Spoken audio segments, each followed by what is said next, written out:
Por entonces subió Jesús a la montaña a orar, y pasó la noche orando a Dios. Cuando se hizo de día, llamó a sus discípulos y escogió a 12 de ellos y los nombró apóstoles. Simón, al que puso de nombre Pedro, y Andrés, su hermano. Santiago, Juan, Felipe, Bartolomé, Mateo, Tomás, Santiago el de Alfeo, Simón apodado el Celotes, Judas el de Santiago y Judas Iscariote, que fue el traidor. Bajó Jesús del monte con los 12 y se paró en un llano con un grupo grande de discípulos y de pueblo, procedente de toda Judea, de Jerusalén y de la costa de Tiro y de Sidón. Venían a oírlo y a que los curara de sus enfermedades los atormentados por espíritus inmundos, los cuales quedaban curados. Y la gente trataba de tocarlo, porque salía de él una fuerza que los curaba a todos. Palabra del Señor. Gloria a ti, Señor Jesús. Tantas cosas para comentar en este Evangelio, muchísimas. Voy a empezar por una. La primera, Jesús pasó la noche rezando. Iba a tomar una decisión importante. Tenía que elegir de entre los discípulos, que eran muchos, como dice el Evangelio de hoy.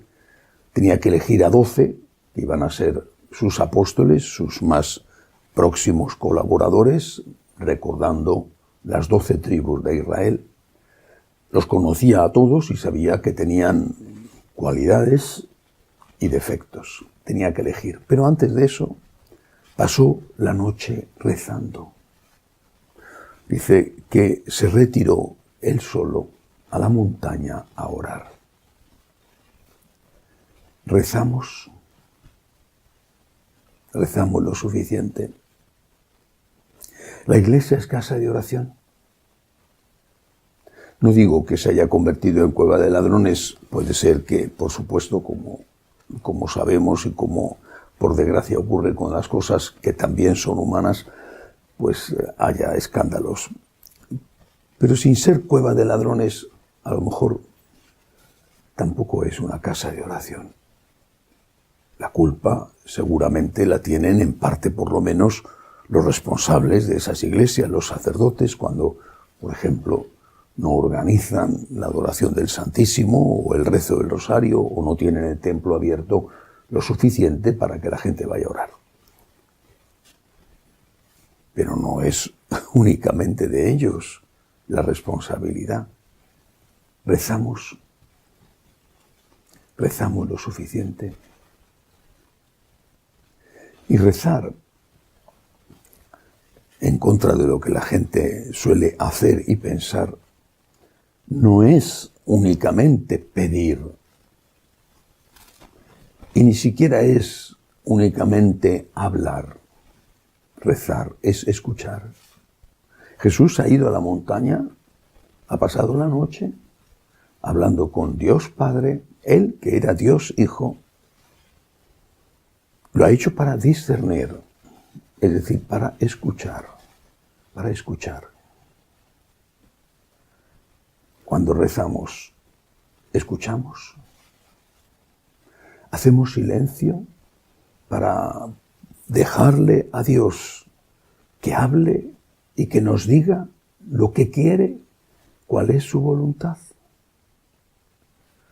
Algunos pueden pensar que Dios no les habla. No es verdad. Dios habla siempre. Es como si tienes un receptor de radio, un aparato de radio. Vas moviendo el dial y escuchas emisoras distintas. A veces ruido, interferencias. Por fin quizá logras conectar con la emisora que te gusta y la oyes claramente. A veces simplemente esa sintonía se va o pierde calidad. Igual con Dios. Tienes que buscar con el dial de tu alma para escucharle a Él. tienes que hacer silencio de otras cosas, tienes que evitar el ruido que interfiere en la recepción de la palabra del Señor en tu corazón. Por eso la primera meditación de hoy es esta. Jesús rezó, ¿rezo yo? Puede que echarle la culpa a los curas porque no están atendiendo lo suficiente. Bueno, quizá tengas una parte de razón, pero ¿quién te impide recogerte en tu habitación o irte a dar un paseo por un parque? El Señor se fue a la montaña. O si puedes irte al templo, al margen de la misa. Si no rezas, ¿cómo vas a tener paz, luz, fuerza? Es en la oración donde nos encontramos con Jesús y donde experimentamos todo el poder de Él. Hay una presencia real del Señor en nuestro interior, pero tenemos que conectar con Él.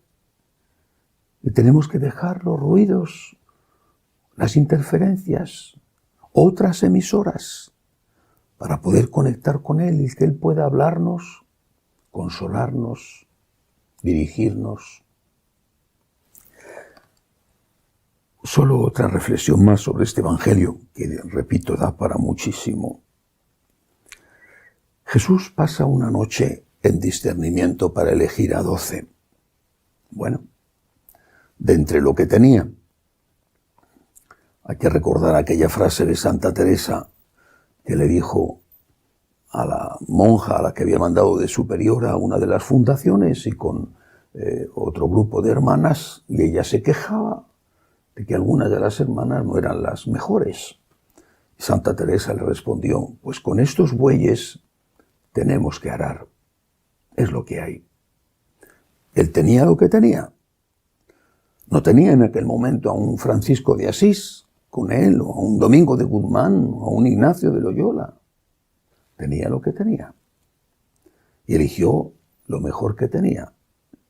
Pero no sabía Jesús que uno de los 12, Judas Iscariote, le iba a traicionar. Claro que lo sabía. Él conoce todo, Él es Dios. ¿Y por qué entonces le elige? ¿Por qué? Es un misterio. Pero en el fondo hay una cuestión. Dios te da libertad. Dios te da libertad. No estamos predeterminados, predestinados. Dios te da libertad. Y aunque Él sepa que te vas a equivocar, te dará libertad para equivocarte. Porque te ha hecho su hijo, a imagen y semejanza suya. No te ha hecho un mero animal dominado por sus instintos. No te ha hecho un robot, no te ha hecho una marioneta. Te ha hecho un ser humano. Te da libertad. Aunque hagas uso malo de esa libertad, te la ha dado y te la respeta. Judas obró mal, fue el traidor. Se suicidó, se ahorcó. ¿Alguien puede decir que se condenó? Estaba arrepentido. Intentó cambiar la suerte de Jesús en el último momento. Devolvió el dinero que le habían dado. Estaba arrepentido. Obró mal con el suicidio. Pero podemos asegurar que mientras que estaba colgando de la cuerda, ¿no le pidió perdón a Dios por todo? Dejémosle a Dios que haga el juicio, que sabe todo de cada uno de nosotros.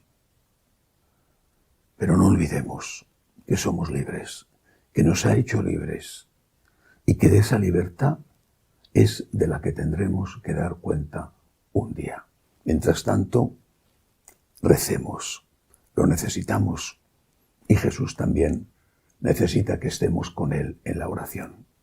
Que así sea.